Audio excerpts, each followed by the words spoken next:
Maranata familia, bienvenidos a otra presentación más de nuestro seminario Descubriendo el Apocalipsis. Tu vida nunca será igual. Estamos estudiando unos temas muy profundos, estamos estudiando unos temas sumamente interesantes porque hemos entrado entonces en el estudio de Apocalipsis capítulo 17, ¿verdad? En Apocalipsis capítulo 17 se presenta un panorama profético muy interesante. Vayan conmigo por favor, Apocalipsis 17. Que en la presentación anterior habíamos empezado a desglosar y la razón por la cual fuimos a Apocalipsis 17 es porque recuerden que estábamos estudiando el mensaje final, el evangelio eterno, el mensaje de los tres ángeles, el último llamado de Dios a la tierra.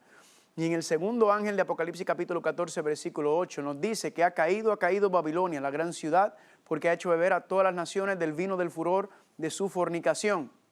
Entonces, el contexto del 14 no nos explica cuál es ese vino, el producto de la fornicación que está dando Babilonia a beber al mundo, pero el detalle o la explicación de esos versículos sí lo encontramos en Apocalipsis capítulo 17. En el 17 y el 18 está explicado, detallado ese concepto.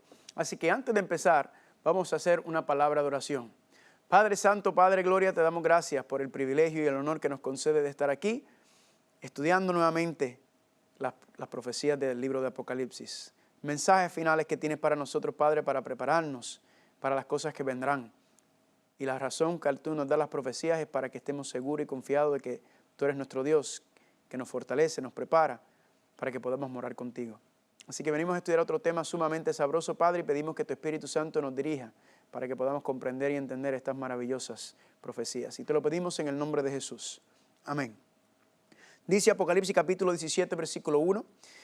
Vino entonces uno de los 7 ángeles que tenía las 7 copas y habló conmigo diciendo, ven acá y te mostraré la sentencia contra la gran ramera, la que está sentada sobre muchas aguas, con la cual han fornicado los reyes de la tierra y los moradores de la tierra se han embriagado con el vino de su fornicación. Hablándonos entonces la ramera, ¿verdad? La mujer apóstata, la mujer en la iglesia que en vez de serle fiel a su esposo, está cometiendo adulterio, está cometiendo fornicación con los reyes de la tierra. Y de esa relación ilícita entre la iglesia y el Estado, entre la ramera y los reyes, entre la religión y la política, entre las cosas de Dios y las cosas del mundo, se ha producido un vino, ¿verdad? Producto de esa relación ilícita, de esa fornicación que embriaga al mundo.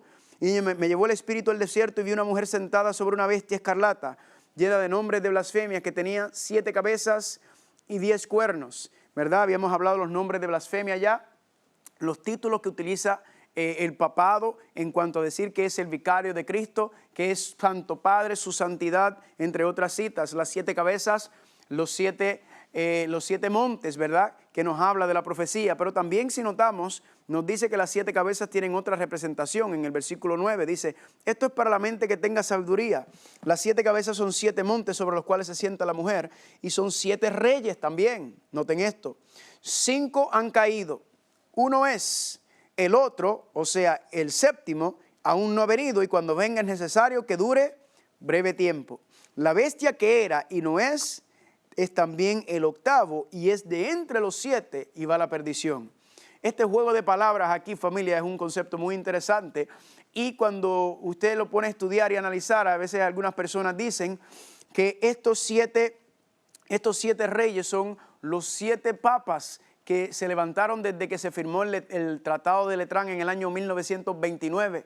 Y yo pues consideraba que eso podría ser una posible explicación hasta que leyendo en Apocalipsis 13 me di cuenta que no puede ser. ¿Por qué? Miren lo que dice Apocalipsis capítulo 13 versículo 3. Recuerden que la bestia de Apocalipsis tiene 7 cabezas y noten que dice en el versículo 3 del capítulo 13, vi una de sus cabezas como herida de muerte, pero su herida mortal fue sanada y se maravilló toda la tierra en pos de la bestia. En otras palabras, familia, esas 7 cabezas, que son los 7 reyes, dice, uno recibió una herida mortal, lo que significa, familia, que los 7 no pueden ser los papas, mucho menos después del Tratado de Letrán, porque la herida mortal se formó en el 1798 y esa cabeza que recibió la herida mortal fue ¿quién? Fue Roma papal.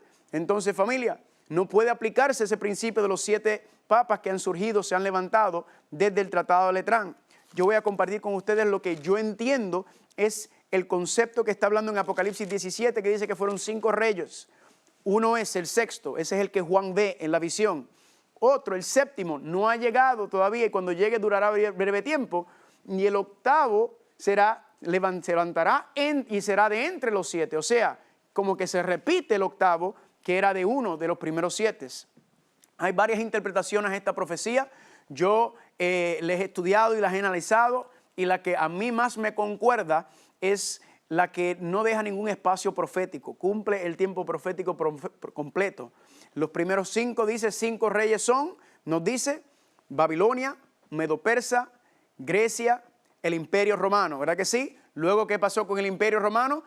Luego de que está Roma imperial, entonces está, ¿cuál es la quinta? Roma dividida, ¿verdad? Los 10 cuernos, cuando se divide Roma, eso es una etapa, que entiendo que es lo que está mencionando, son las 5 reinos, 5 etapas de este reinado. Roma dividida, son los 5. Luego viene, ¿qué? Roma papal, que se levanta después, que es el que Juan está viendo en la profecía. Luego dice, el séptimo vendrá y durará poco tiempo. Pues, ¿cuál es el séptimo? La bestia que se levanta después que el papado recibió su herida mortal y se levantó la séptima, ¿que es quién? Los Estados Unidos de América, familia. El séptimo reino. Y luego entonces nos dice que ¿qué? Que el octavo se levantará de entre la bestia que era, no es y está por venir, ¿verdad? ¿Quién fue entonces? ¿Quién es el que va a resucitar que recibió una herida mortal? Pues fue el papado, familia. Fue el cuerno pequeño que recibió la herida mortal cuando pensaban que estaba muerto. Cuando se levanta, entonces dice que resucitará, se levantará nuevamente, ¿verdad? ¿Cuándo es eso? Cuando reciba el poder civil político nuevamente, comenzando por medio de la séptima bestia de los Estados Unidos, y luego todos los demás reyes de la tierra, dice Apocalipsis capítulo 17 del 12 y el 13, que le van a entregar su poder, familia. Ahora, no estoy tratando de ser dogmático en cuanto a esto, entiendo, familia, que esto no es un punto de salvación, es simplemente mi análisis y mi observación al entender y verlo de la manera más práctica. Hay otras interpretaciones que sí, esta es la que yo entiendo que veo, así que la comparto con ustedes porque son conceptos, ¿verdad?, interesantes, y como confirma también lo que hemos estado hablando y los diferentes ciclos, ¿verdad? Nuevamente regresando al concepto de la recapitulación. Pero regresemos entonces al versículo número 3, al 4, perdón. Dice, la mujer estaba vestida de púrpura y escarlata y adornada de oro y de piedras preciosas y de perlas, y tenía en la mano un cáliz de oro lleno de las abominaciones y de la inmundicia de su fornicación. Aquí entonces nos habla de los colores del papado, rojo y escarlata, ¿verdad? El oro también es un color, algo que predomina. Noten que falta el azul, que con el azul se completarían los 4 colores del sacerdote, de la ropa del sacerdote. Y el azul representa, dice la palabra de Dios, la santa ley de Dios, ¿verdad?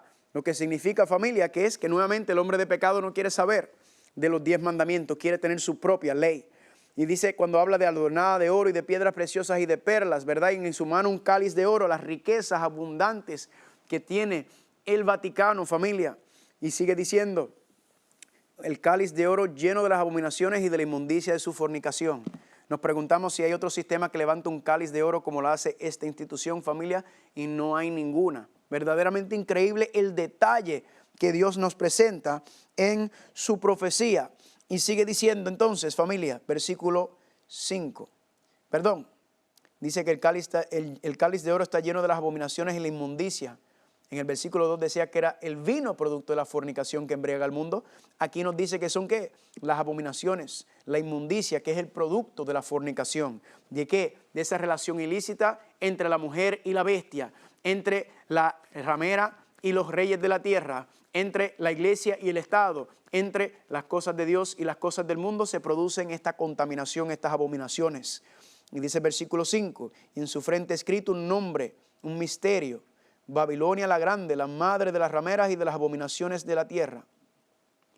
Y vi a la mujer ebria de la sangre de los santos y de la sangre de los mártires de Jesús, y cuando la vi quedé asombrado con gran asombro. Aquí nos habla entonces de los mártires, tanto del pasado como también los vendrán en el futuro, familia. Pero quiero regresar al concepto de Babilonia la grande, la madre de las rameras y de las abominaciones de la tierra. Ese concepto lo habíamos estudiado, familia, y es el concepto que nos estamos enfocando específicamente, porque básicamente todo lo demás lo hemos analizado y estudiado, pero el concepto de que ella es la madre, ¿verdad? Ya vimos quién es la que dice ser la iglesia madre, y es que tiene ella, ¿qué? Hijas rameras, que también están participando de las mismas abominaciones de la madre. Y vimos, familia, el concepto de el ecumenismo, ¿verdad que sí? Que ha tenido gran éxito, que ha tenido gran celebración, familia. Estamos viendo cómo, familia, esto está ocurriendo y esto se está levantando entre medio del pueblo de Dios, familia. Y es que, familia, cuando analizamos este concepto del ecumenismo, vemos claramente, familia, cómo todo esto se está dando, cómo esto se está levantando. De hecho, ya las iglesias luteranas, las iglesias metodistas, familia, han firmado los acuerdos iniciales.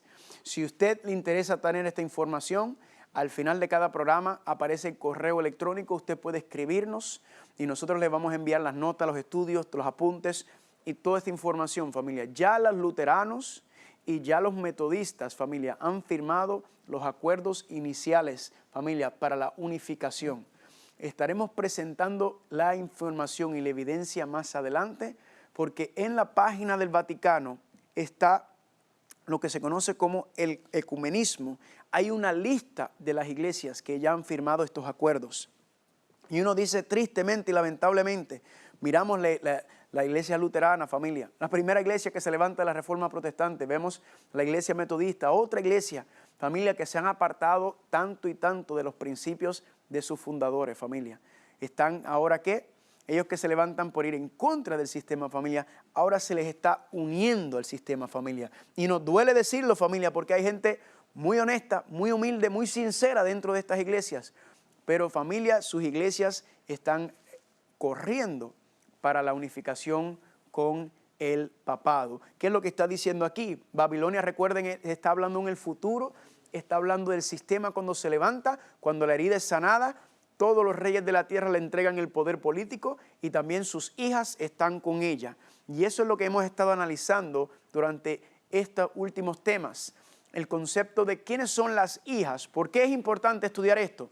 Porque si yo estoy dentro de una de las hijas de Babilonia, yo tengo que salir. ¿Por qué? Porque dice que la sentencia, la ira de Dios, las plagas van a caer sobre Babilonia. Y yo no quiero que las plagas caigan sobre mi familia. Yo quiero estar salvo en el nombre de Cristo Jesús. Así que yo quiero identificar estas abominaciones porque yo no quiero ser partícipe de estas abominaciones. Y eso es lo que hemos estado haciendo durante este seminario, ¿verdad? Estudiando cuál es la voluntad de Dios, cuál es el camino de Dios. Así que cuando nos habla y nos dice entonces que la ramera fornica con los reyes de la tierra, y de esa fornicación, esa relación, se producen vino, abominaciones, inmundicias que contaminan, que embriagan a los moradores de la tierra. ¿Eso significa qué? Que el Vaticano va a unirse nuevamente con sus hijas, ¿verdad? Va a entrar en negocios ilícitos con el Estado. ¿Y qué va a pasar? Se va a producir un vino, unas abominaciones, una inmundicia por unirse la iglesia y el Estado, las cosas de Dios con las cosas del mundo. Y ese vino, esa enseñanza, doctrinas y prácticas van a embriagar, van a confundir y engañar a las personas en cuanto al plan de salvación. Así que esas son las abominaciones que queremos identificar, porque son las abominaciones que identifican. Claro, podemos ir a las cosas que están pasando, a las uniones y los pactos que se están firmando entre las iglesias, pero verdaderamente, familia, son las abominaciones las que nos van a ayudar a saber y entender cuáles son las que se van a unir a ellas. Así que hoy vamos a estudiar otra abominación, y para eso quiero que vayan conmigo, por favor, a Deuteronomio capítulo 18. Deuteronomio capítulo 18, y vamos a comenzar en el versículo número 9.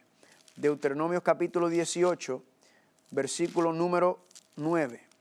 Deuteronomio 18, dice aquí, la abominación. Cuando entres a la tierra que el Señor tu Dios te da, no aprenderás a hacer según las abominaciones de aquellas naciones. No se ha hallado en ti quien haga pasar a su hijo o a su hija por el fuego, ni quien practique adivinación, ni agorero, ni sortilego, ni hechicero, ni encantador, ni adivino, ni mago, ni quien consulte a quienes, a los muertos, ni los que leen las cartas, ni los que los que escriben el horóscopo, ni los que leen la palma de las manos. Familia, nada de eso, porque es abominación para con el Señor cualquiera que hace estas cosas, y por estas abominaciones el Señor tu Dios echa a estas naciones de delante de ti. Perfecto serás delante del Señor tu Dios, porque estas naciones que vas a heredar, a agoreros y adivinos oyen, mas a ti no te ha permitido esto el Señor tu Dios. Padre Santo, te pedimos que por favor tú nos ayudes a entender y comprender esto, Padre, porque Esto es algo que está rampante hoy en día y necesitamos tu espíritu y tu dirección para entender las cosas. En el nombre de Jesús te lo pedimos. Amén. Familia, aquí dice Dios que no tengamos nada que ver con los muertos, ni los que leen las cartas, ni los adivinos, ni los hechiceros, ni nadie de que los santeros, nada de eso, familia, nos dice, porque es una abominación. Ahora, la pregunta es, ¿qué sucede con los muertos que Dios no quiere que nos comuniquemos con ellos? ¿Qué sucede con las personas que han pasado, nuestros seres queridos que ya no están viviendo? ¿Acaso no están ellos ayudándonos? ¿Acaso no están ellos ahí apoyándonos y alentándonos y fortaleciéndonos? ¿No están ellos aquí con nosotros ayudándonos con las dificultades de la vida? Pues familia, aunque esta es la creencia popular, esta es la enseñanza muy popular que se ve hoy en día en nuestra cultura, la Biblia enseña que es una abominación tratar de comunicarse o tratar de hablar con un muerto. Y la pregunta es ¿por qué?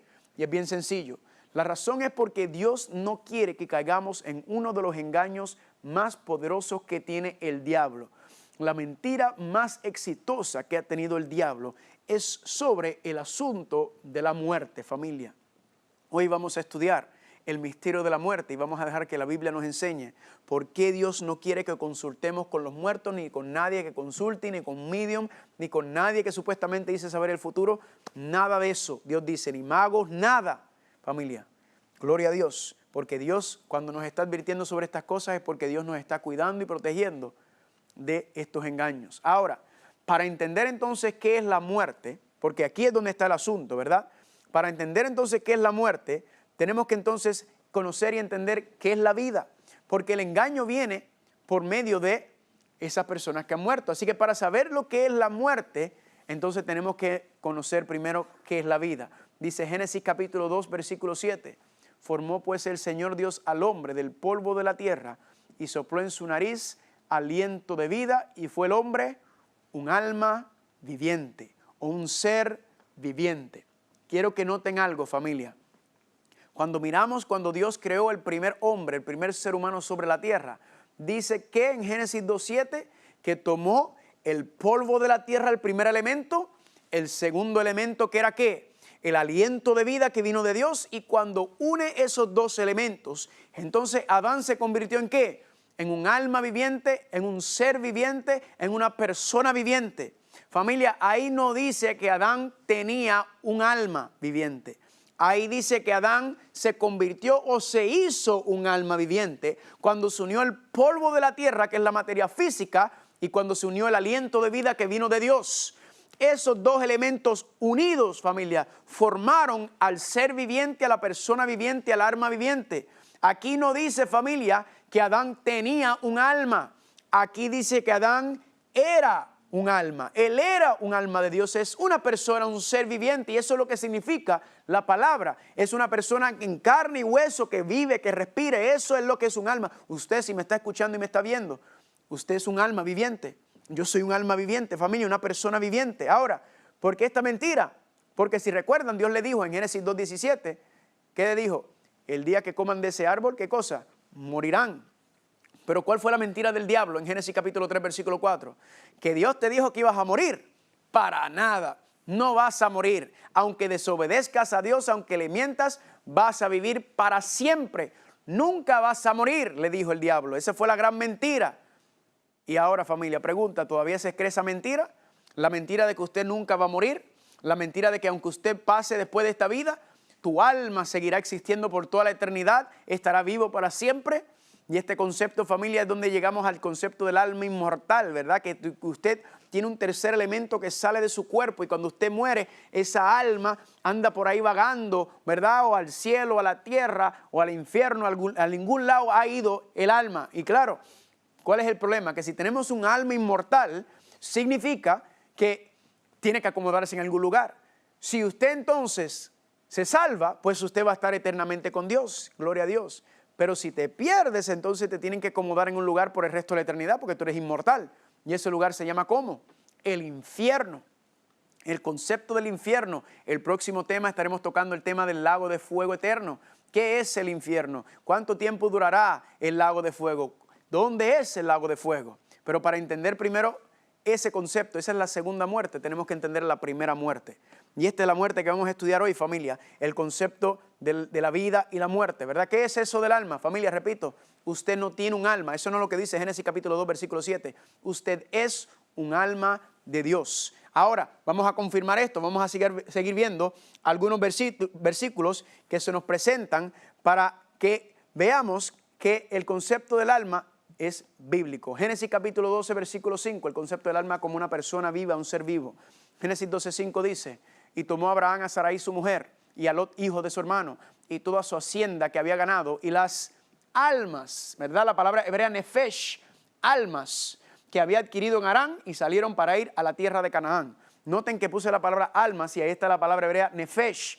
¿Y qué significa la palabra nefesh? Es almas, ¿verdad? Ahora, en este contexto dice que cuando Abraham salió de Ur, de los caldeos, se llevó a Sarai su mujer, a su sobrino Lot. ¿Y qué hizo? Y con las almas que había adquirido en Harán, significa que Abraham, cuando salió de Ur para ir a la tierra prometida, andaba él con un montón de fantasmas, ¿verdad? Unos espíritus así volando. No, familia, me gusta cómo lo dice la Nueva Versión Internacional. El mismo versículo dice, al encaminarse hacia la tierra de Canaán, Abraham se llevó a su esposa Sarai, a su sobrino Lot, y a toda la gente que había adquirido en Harán y a todos los bienes que había acumulado. Aquí nos dice la Nueva Versión Internacional que las almas eran ¿qué? Gente, personas que viva en carne y hueso, que hablaban y respiraban. Abraham era un hombre muy rico y él tenía muchos siervos. Así que él, entonces cuando fue a Canaán, se llevó ¿a quién? A todas esas personas, esas almas vivas que había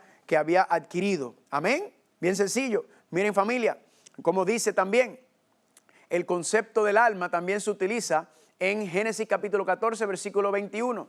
Dice entonces el rey de Sodoma, dijo a Abraham, dame las personas. Ahí está la misma palabra nefesh, que allá se utilizó como alma, personas, ser vivo. Dice, dame las personas y toma para ti los bienes. Aquí nuevamente utiliza la persona almas para hablar de las personas, de los seres vivos que respiran, que hablan, ¿verdad? Un alma no es un ser fantasmal, un alma que está volando ni nada por el estilo. Vamos a ver entonces, familia, eso fue en el hebreo, en lo que le llaman el Antiguo Testamento. ¿Será que el mismo principio aplica en lo que le llaman el Nuevo Testamento, en las escrituras griegas? Pues sí, vamos a verlo. Dice Hechos capítulo 7, versículo 14. Y enviado José hizo venir a su padre Jacob y a toda su parentela en número de 75, ¿qué? 75 almas. En griego la palabra almas es la palabra suke. Y noten que la palabra entonces almas es que cuando José mandó a llamar a su papá Jacob y bajó de Egipto, ¿qué fue lo que ocurrió? Dice que bajó con 75 almas. ¿Será que Jacob entonces cuando bajó a Egipto andaba con 75 fantasmas o de 75 espíritus así, que parecían así, familia? No. ¿Quién eran las 75 almas o las 75 personas o seres vivos? Pues los otros 11 hijos de la tribu, sus esposas, sus siervos y todas las personas que vivían allá bajaron. En el concepto del alma, entonces nuevamente es una persona, es un ser vivo, un ser que piensa, que está en un cuerpo físico, literal. Miren aquí, Cristo dice en Mateo 16, 26, pues qué provecho obtendrá un hombre si gana el mundo entero, pero ¿qué? Pero pierde su alma. Ahí está, ¿verdad? Ahí está, perdió su alma, ¿verdad? El suque, perdió el alma. Pero cuando usamos y lo comparamos con un versículo paralelo, Lucas 9, 25 dice, pues ¿de qué le sirve a un hombre haber ganado el mundo entero si él mismo se pierde o se destruye? Allá decía en Mateo, ¿qué decía? Decía que era el alma. Aquí en Lucas dice que es él mismo, el ser vivo, la persona misma que está ahí. Increíble, familia. Miren Mateo 26, 38. Entonces Jesús le dijo, mi alma está muy triste hasta la muerte. ¿Será que Cristo estaba parado y su alma salió de él? Y él miró el alma y dijo, ay, mira, mi alma está triste. No, familia. ¿De qué está hablando Cristo cuando dice mi alma está triste? ¿Está hablando de qué? Mi ser, mis emociones, yo estoy triste. Ahora, hablemos un poco sobre la palabra espíritu también. A veces se crea mucha confusión con la palabra espíritu, ¿verdad? Ya vemos que la palabra alma, familia, es el ser vivo, es la persona viva. En ningún momento en la Biblia la palabra alma o espíritu se utilizan para hablar de una persona después de que muere, o de algo que sale de la persona cuando muere, como el alma inmortal, el alma consciente, el espíritu inmortal, el espíritu consciente. Cuando una persona muere, en ningún momento, siempre que se habla en el contexto del alma y del espíritu, está hablando de una persona que está viva en su cuerpo, en carne y hueso, y una mente que está pensando. Miren aquí, con la palabra espíritu ocurre el mismo problema. Segunda de Corintios capítulo 2, versículo 13, dice así: cuando llegué a Troas para predicar el evangelio de Cristo, no tuve reposo en mi espíritu por no haber hallado a mi hermano Tito. Dice Pablo que ¿qué? Que no tuvo reposo en su espíritu.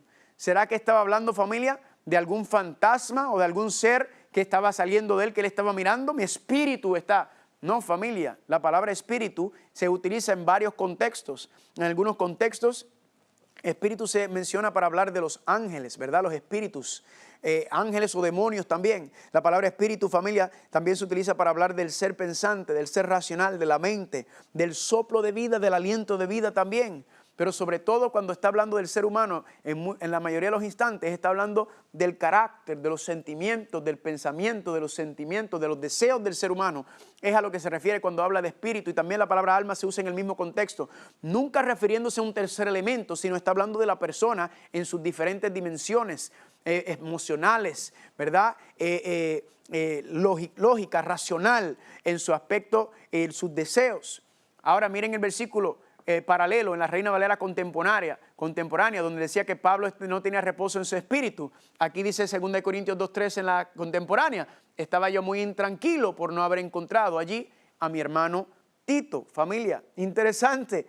Allá decía reposo en mi espíritu, aquí dice que Pablo estaba ¿cómo? Intranquilo. Mira cómo lo dice la Diosa Habla Hoy. Dice, pero mi ánimo no estaba tranquilo porque no encontré a mi hermano Tito. Nuevamente, familia, ¿qué significa que estaba intranquilo, que no tenía reposo en el espíritu? Pablo, que su ser, su ánimo estaba intranquilo, familia. A eso se está refiriendo en todo momento. Y de hecho, familia, en la Biblia se habla mucho de estos conceptos y se utilizan cuando habla del ser humano, el corazón, ¿verdad? A veces habla del corazón. Cristo dice, tal cual es tu pensamiento, tal es tu corazón. Eso lo dice allá en Proverbios. Familia, el corazón pregunta. El corazón piensa, el corazón habla, el corazón siente, el corazón se ríe, el corazón está alegre. No, familia, el corazón simplemente es un órgano que pompea sangre al resto del cuerpo. Pero de manera figurada, cuando habla del corazón, está hablando de qué cosa? De la mente del ser humano, de sus pensamientos, sus sentimientos, sus deseos. Está hablando de las emociones del ser humano. Y eso se refiere cuando utiliza la palabra alma, espíritu. Hay que leer el contexto y ver si está hablando de todo el ser, si solamente está hablando de la mente racional, si está hablando de la parte emocional. Todo depende, pero en ningún momento en la Biblia se menciona el alma o el espíritu como este tercer elemento que sale del ser humano cuando muere. Eso no se utiliza en la Biblia, familia. Ahora la pregunta que nos tenemos que hacer es, ¿y cómo entró esta creencia pagana dentro del cristianismo? ¿Cómo entró este asunto del alma inmortal, familia? Pues familia, entró por medio del paganismo nuevamente. Babilonia, Medo-Persa, Grecia y el Imperio Romano no solamente estaban para mostrarnos los diferentes reinos que el diablo iba a tratar de utilizar para destruir y acabar con el pueblo de Dios, sino también, familia, que todas esas creencias paganas también pasaron y entraron al cristianismo. ¿Cómo? Pues empieza con Babilonia. Babilonia conquista a los medios de los persas y con ellos toda la mitología pagana babilónica. Luego Grecia conquista a los medios de los persas y todas las creencias paganas y mitológicas de Babilonia y Medo-Persa en Grecia. Luego el Imperio Romano conquista Grecia y todas esas creencias, filosofías paganas, mitología, todo eso entra en el Imperio Romano, y el Imperio Romano es un gran sancocho donde están todas estas creencias paganas habidas y por haber. Pero ¿qué sucedió con el Imperio Romano? El Imperio Romano se cayó y luego ¿qué sucedió? Se levantó, ¿qué cosa? Se levantó entonces, familia, el Vaticano. ¿Y qué hizo? Entonces todas estas creencias paganas fueron ¿qué? Fueron unidas, familia. Y estas creencias paganas, estas abominaciones, entraron a ser parte de la doctrina, de las enseñanzas del Vaticano, familia. Y lamentablemente, luego cuando vino la Reforma Protestante, no lamento la Reforma Protestante, digo lamentablemente que esas mismas creencias entonces siguieron dentro de las iglesias de la Reforma Protestante, que aunque se estaban apartando de la madre, estaban tratando de apartarse de ella, seguían todavía con alguna de sus enseñanzas, algunas de sus prácticas y sus doctrinas. Y de hecho, cuando usted lee sobre Sócrates y Platón, ¿verdad? Que fueron de los grandes filósofos de Grecia, ¿sabe lo que decían y enseñaban Sócrates y Platón? Que todo ser humano tiene un cuerpo mortal habitado por un alma inmortal. Eso, familia, era lo que enseñaban los filósofos. ¿Y de dónde aprendieron los filósofos ese concepto? Lo aprendieron, familia, del paganismo y de la mitología pagana. Y de hecho, todas las creencias paganas, habidas y por haber, familia, sobre esta tierra, todas las religiones fuera del cristianismo creen en este concepto del alma inmortal, del ser inmortal, del espíritu inmortal, ¿verdad? Que cuando usted muere, por ahí anda su alma y su espíritu, a algún lugar, diferentes lugares que te acomodan, pero básicamente el concepto, familia, es el mismo. Y esto es el base y el fundamento del espiritismo moderno, ¿verdad? ¿Cuáles son los dos fundamentos del espiritismo moderno? Que usted tiene un alma inmortal, ¿verdad? Y que usted puede comunicarse y hablar con los muertos. Familia, esto no es bíblico, familia. Y no porque lo diga yo, sino yo quiero ponerlo a prueba contigo ahora. Si a lo mejor la evidencia que mostré todavía no te ha convencido, pues vamos a ponerlo a prueba. Le hago una pregunta. Cuando Dios creó a Adán, ¿Adán era inmortal? O cuando Dios creó a Adán, Adán dependía de algo para ser inmortal. Pues vamos a ver, vayan conmigo a Génesis capítulo 2, versículo 9, miren cómo dice aquí. Y el Señor Dios hizo nacer de la tierra todo árbol delicioso a la vista y bueno para comer, también el árbol de la vida en medio del huerto y el árbol de la ciencia del bien y del mal. Nos dice entonces que cuando Dios creó todo, hizo miles y millones de árboles, pero hizo dos árboles muy especiales, que fueron ¿cuál? El árbol de la vida y el árbol de ¿qué? De la ciencia del bien y del mal. Ya sabemos lo que pasó con el árbol de la ciencia del bien y del mal, pero ¿por qué el árbol de la vida? ¿Cuál era el propósito del árbol de la vida? Pues familia, el propósito era que por medio de ese árbol Dios compartía su inmortalidad. Dios compartía la vida con el ser humano. No era innato, no era natural la inmortalidad del ser humano, sino dependía de comer del árbol de la vida. Y usted dirá, ajá, ¿y cómo tú me pruebas eso? Vayan conmigo a Génesis capítulo 3. Génesis capítulo 3, versículo 22. Después que entra el pecado, ¿qué fue lo que Dios dijo? Génesis 3, 22 dice, he aquí que el hombre es como uno de nosotros, sabiendo el bien y el mal.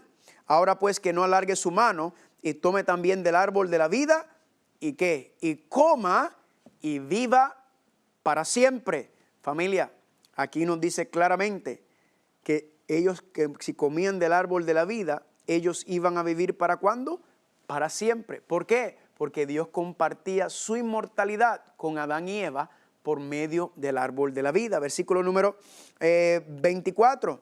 Echó pues fuera el hombre y puso al oriente del huerto del Edén querubines y una espada encendida que se revolvía por todos lados para guardar el camino del árbol de la vida. ¿Qué es lo que estamos viendo, familia? Que ahí estaba el árbol de la vida. El propósito era que si Adán y Eva seguían comiendo del árbol de la vida, iban a vivir para siempre. Pero ¿qué pasó? Que por la desobediencia de ellos entonces se infectaron con el virus del pecado y del egoísmo. Y entonces, ¿qué sucede?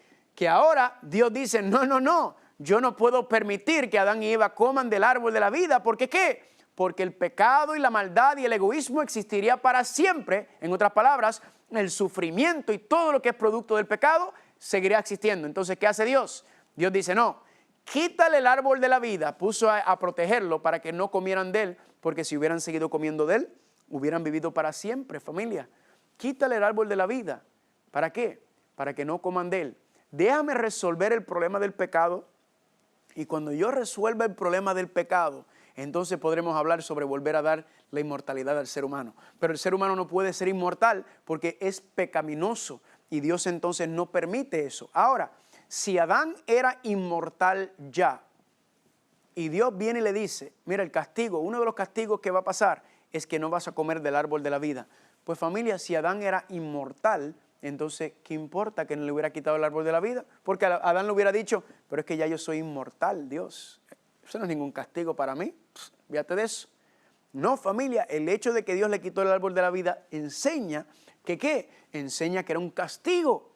Y por eso fue que Adán y Eva, familia, eventualmente murieron y por eso el ser humano muere. ¿Por qué? Porque no estamos comiendo del árbol de la vida. ¿Están conmigo o no están conmigo? La Biblia enseña, familia, quién es el único inmortal. 1 de Timoteo capítulo 6, versículo 15. El bendito y solo soberano, Rey de reyes y Señor de señores, el único que tiene inmortalidad y que habita en luz inaccesible.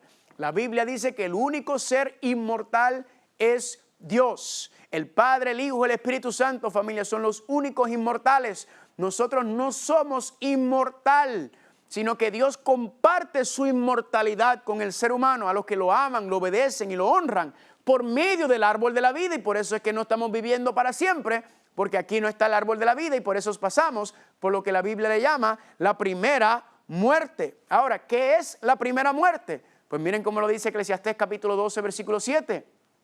El polvo vuelve a la tierra como era y el aliento vuelve ¿a quién? A Dios que la dio. Esos dos elementos que se unieron para crear al ser humano, familia. Ahora, ¿qué ocurre en la muerte? Pues el aliento de vida sale y el polvo vuelve ¿a dónde? A la tierra. En otras palabras, el ser humano está ¿qué? Está muerto. Salmo 104, versículo 29, dice así: escondes tu rostro, se turban, les quitas el hálito, dejan de ser y vuelven al polvo. Nuevamente, el aliento, el hálito se va a Dios que lo dio, vuelve la parte física al polvo y dejan de ser. En otras palabras, dejan de pensar, dejan de hablar, dejan de respirar, dejan de estar vivos, familia. Eso es lo que está diciendo ahí, porque Adán no estaba vivo antes de Dios unir esos dos elementos, lo que significa que cuando Dios los separa, tampoco el ser humano está vivo, sino que el ser humano está ¿qué? El ser humano está muerto. Y así dice Ezequiel capítulo 18, versículo 4, dice: el alma que pecare,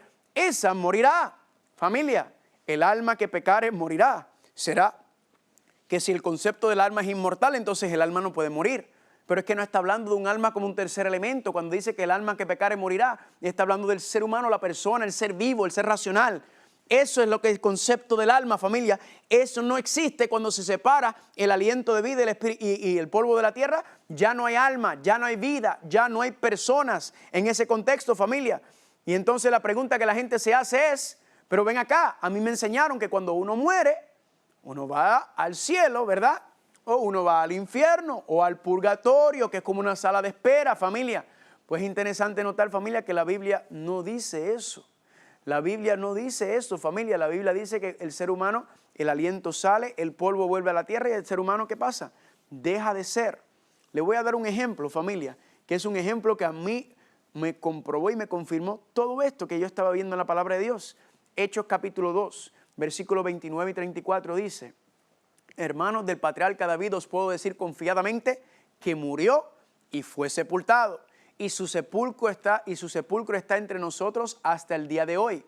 ¿Por qué qué? Porque David no ascendió a los cielos. Familia, la Biblia nos dice que hay 4 personas que podemos confirmar bíblicamente que están en el cielo. ¿Quiénes son? Cristo, obviamente, ¿verdad? Que está intercediendo, como hemos estudiado. Enoc, Elías y Moisés. También nos dice en Mateo capítulo 26 que cuando Cristo resucitó hubo un grupo que resucitó con él, pero no nos dice los nombres. Yo hubiera pensado que uno de esos que resucitó con Cristo, yo hubiera pensado que hubiera sido el rey David, porque aunque el rey David cometió tremendos pecados y tremendas barbaridades que hizo lamentablemente, se arrepintió, la Biblia enseña, se arrepintió y dice que el corazón de David era para Dios, familia. Yo hubiera pensado que el rey David, el gran rey David, hubiera estado, pero familia, acabamos de leer que decía que David no ascendió a los cielos, sino que el sepulcro está con nosotros en el día. Y esto está en el libro de Hechos después de la resurrección de Cristo Jesús.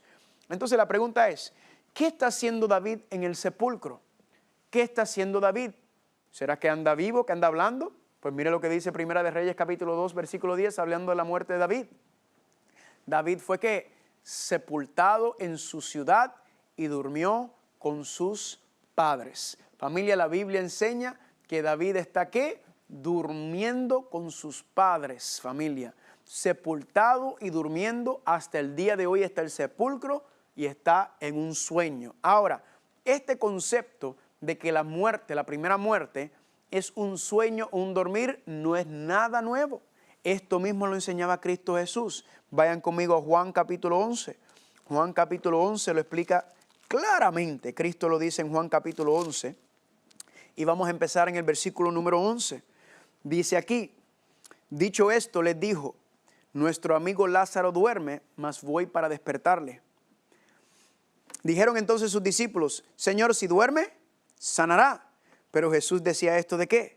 De la muerte de Lázaro, y ellos pensaron que hablaba del reposar del sueño. En otras palabras, Lázaro estaba muerto. ¿Y Cristo qué dijo? Miren, Lázaro está durmiendo.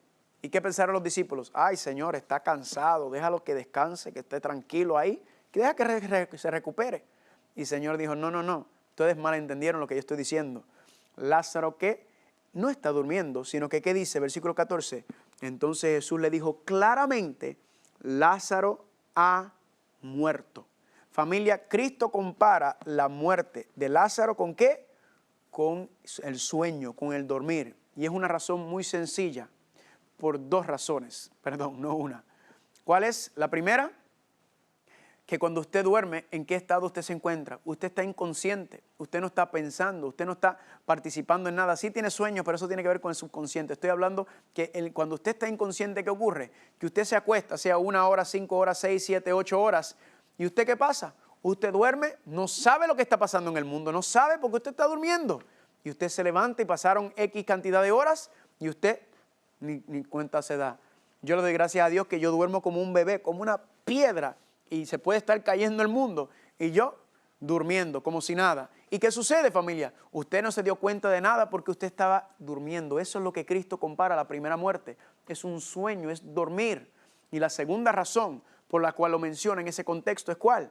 Es porque el que está durmiendo en algún momento se va a ¿qué? En algún momento se va a levantar en el futuro. Así que gloria a Dios, la Biblia nos dice que todos los seres humanos que han muerto en algún momento van a resucitar. Y vamos a ver que hay dos resurrecciones, familia. Una resurrección de los justos y después la resurrección de los perdidos. Ahora, vamos a confirmar esto también en Eclesiastés capítulo 9. Vayan conmigo, por favor.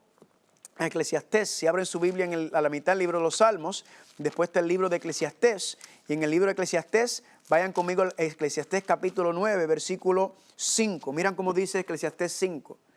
Porque los que viven saben que han de morir, pero los muertos nada saben, ni tienen más paga porque su memoria es puesta en el olvido. También su amor, su odio, su envidia, ¿qué cosa? Fenecieron ya.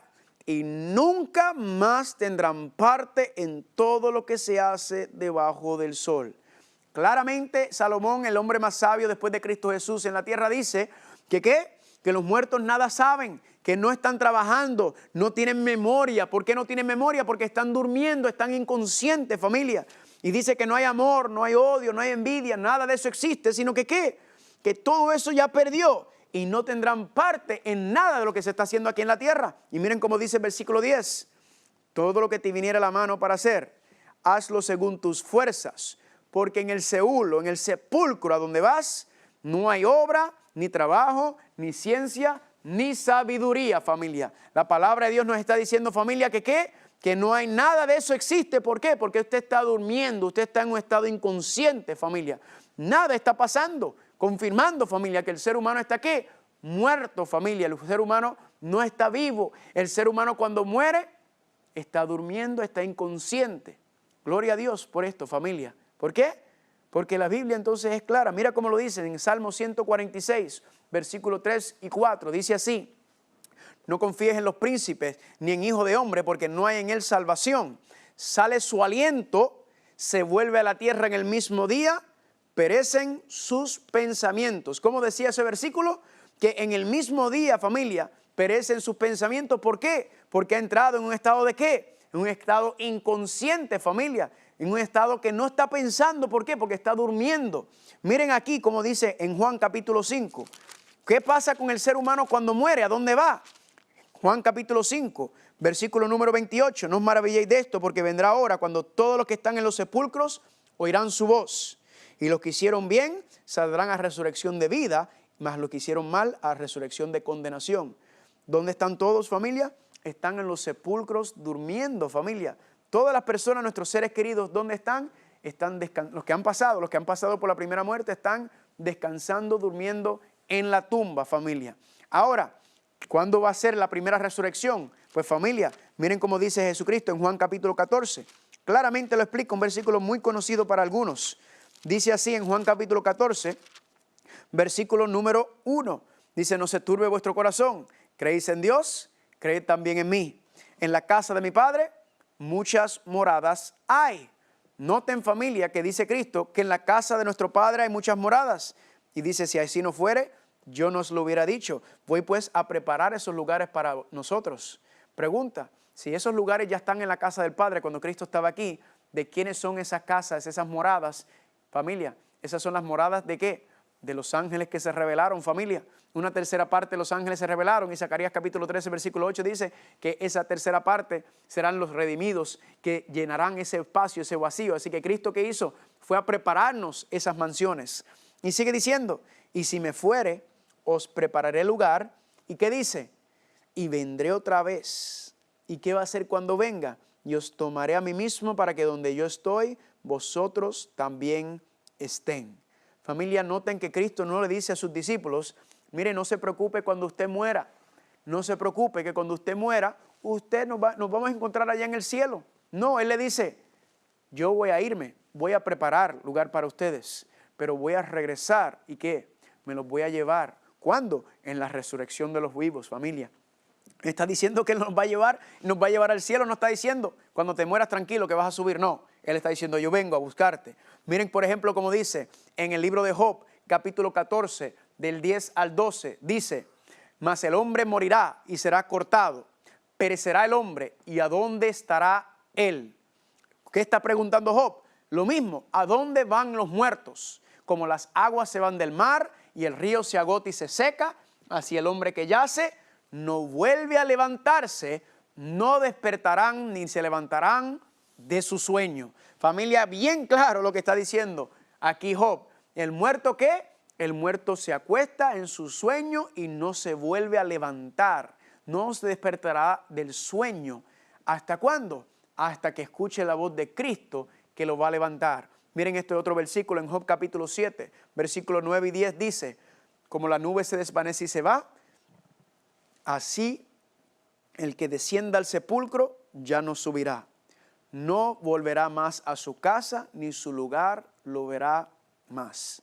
Familia, más claro no canta un gallo. El que desciende al sepulcro no vuelve a subir. El que desciende al sepulcro, ¿qué cosa? Ahí se va a quedar y no vuelve a su casa. No regresa a donde sus seres queridos. Ahora, ¿cuál es el problema? Aquí viene la enseñanza de la abominación. ¿Por qué Dios no quiere que hablemos, que tengamos comunicación con los muertos ni con las personas que dicen comunicarse con los muertos? Pues obviamente los muertos, familia, están durmiendo, están en la tumba descansando hasta el día en que sean resucitados. De hecho, ¿cuál sería el propósito de la segunda resurrección? ¿Cuál sería el propósito de regresar Cristo y resucitar a los muertos en ese día, familia? Si estábamos en el cielo con Él, ¿verdad? Tiene sentido que Él diga, mira, todo el mundo recojan sus cosas y bajen al sepulcro, que los voy a resucitar y háganse los sorprendidos, los gozosos cuando me vean. Si ya estábamos con Él, familia, no tiene sentido, familia. No hubiera tenido sentido si Lázaro, familia, cuando Cristo lo resucita, que Lázaro hubiera dicho a Jesús, pero ¿por qué me resucitaste, chico? Si yo estaba de lo más bien ahí arriba, ¿qué pasó? No, o si estaba en el infierno y que Cristo resucita a Lázaro, ¿qué pasa? Lázaro hubiera salido de ahí, mira, hace un calor allá adentro, dame un vaso de agua, por favor, que me estoy ahogando. Familia, ninguna de las personas que han sido resucitadas en la Biblia hablaron y mencionaron una jota o una tilde de lo que pasó cuando murieron. ¿Por qué? Porque estaban durmiendo, estaban inconscientes. Ahora, ¿por qué el engaño?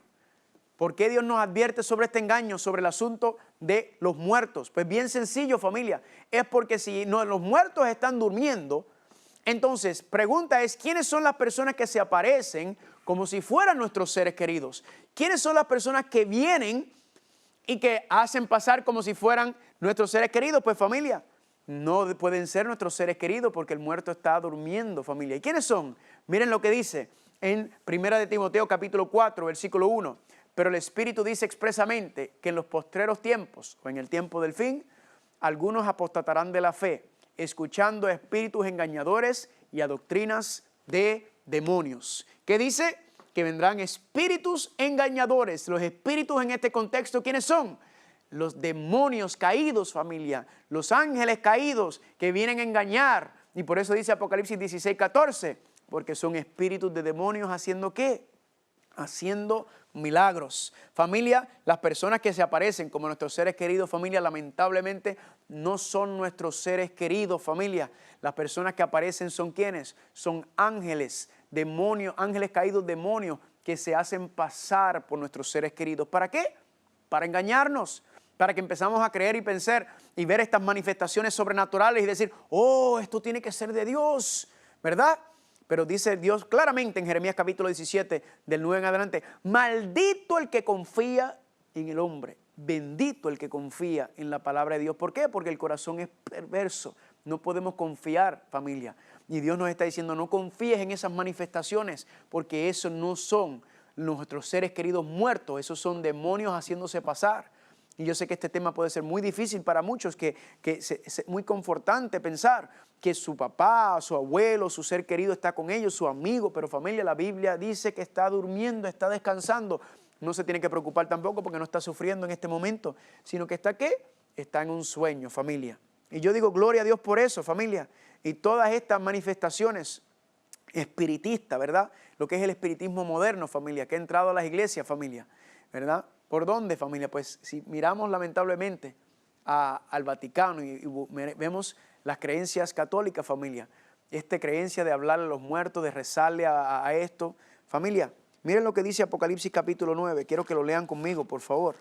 Apocalipsis capítulo 9, versículo 20, dice aquí, esto está hablando de los tiempos finales, y los otros hombres que no fueron muertos con estas plagas, ni aún se arrepintieron de las obras de sus manos, ni dejaron de adorar a los demonios y a las imágenes de oro, de plata, de bronce, de piedra y de madera, los cuales no pueden ver, ni oír, ni andar. Las personas, familia, están pensando por medio de estas imágenes, estas estatuas, que están hablando con sus seres queridos o que están hablando con un santo que supuestamente intercede por ellos. Pero aquí dice que están adorando ¿a quiénes? A demonios, familia, porque esos son espíritus engañadores. Y si usted le habla lo suficientemente a un pedazo de madera, puede ser que ese pedazo de madera le hable para atrás, familia, pero no va a ser un santo ni nada. ¿Va a ser qué? Va a ser un demonio que te está tratando de engañar, un demonio que está tratando, familia, de apartarte y alejarte de la palabra de Dios, familia. Gloria a Dios, porque estas verdades, familia, Dios nos las está revelando. Por eso dice, no tengas nada que ver con los muertos. Y yo me entristezco a veces cuando veo en la televisión como la gente van a los centros, a los mediums y a los espiritistas y dicen, ay, hablé con mi mamá y mi papá. Familia, la palabra de Dios es clara y Dios nos está diciendo, no hagan nada de eso porque eso es uno de los engaños del diablo. Y hay una dimensión más profunda que la vamos a ver más adelante cuando hablemos de la guerra del Armagedón.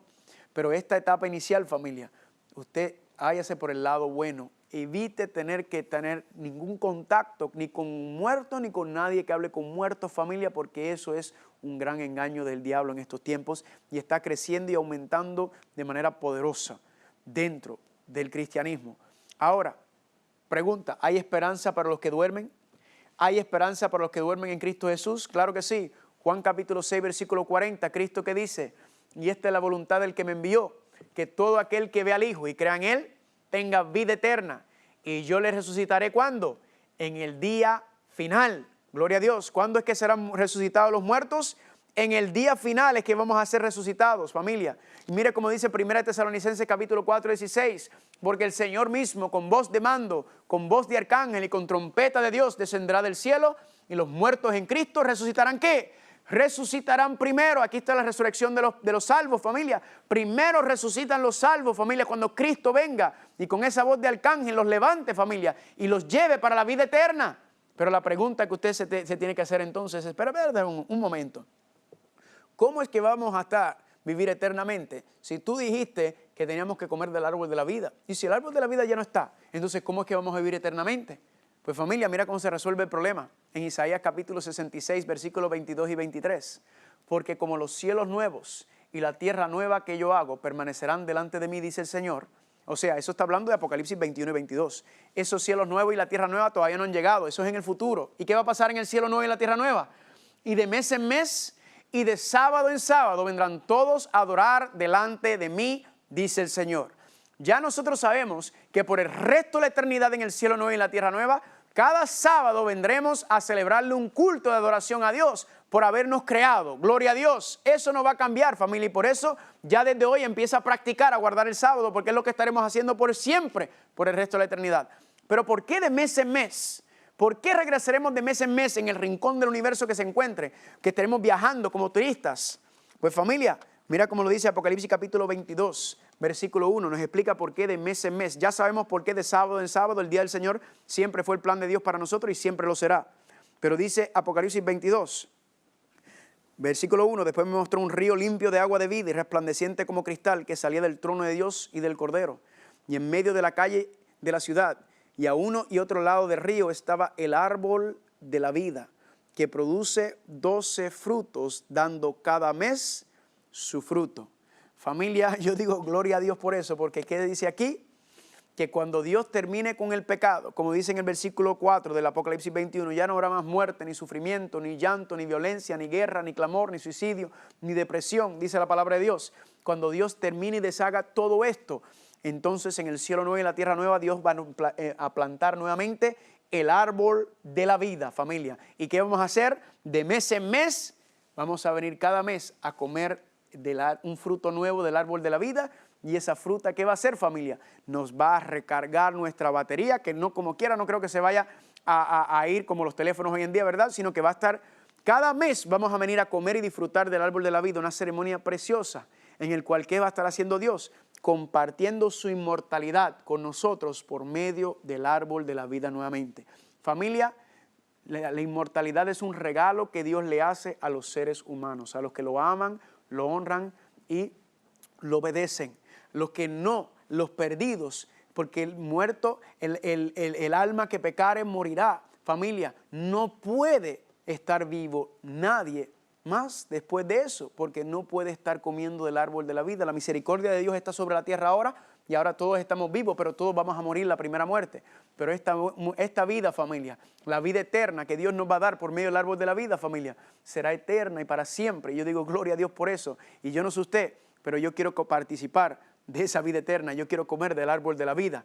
Y dice Jesucristo en Juan capítulo 11, 25 y 26, yo soy la resurrección y la vida. El que cree en mí, aunque esté muerto, vivirá. Y todo aquel que vive y cree en mí, no morirá eternamente. ¿Crees esto? Familia, Cristo nos está dando una oportunidad por medio de la resurrección de Cristo, por su propia resurrección.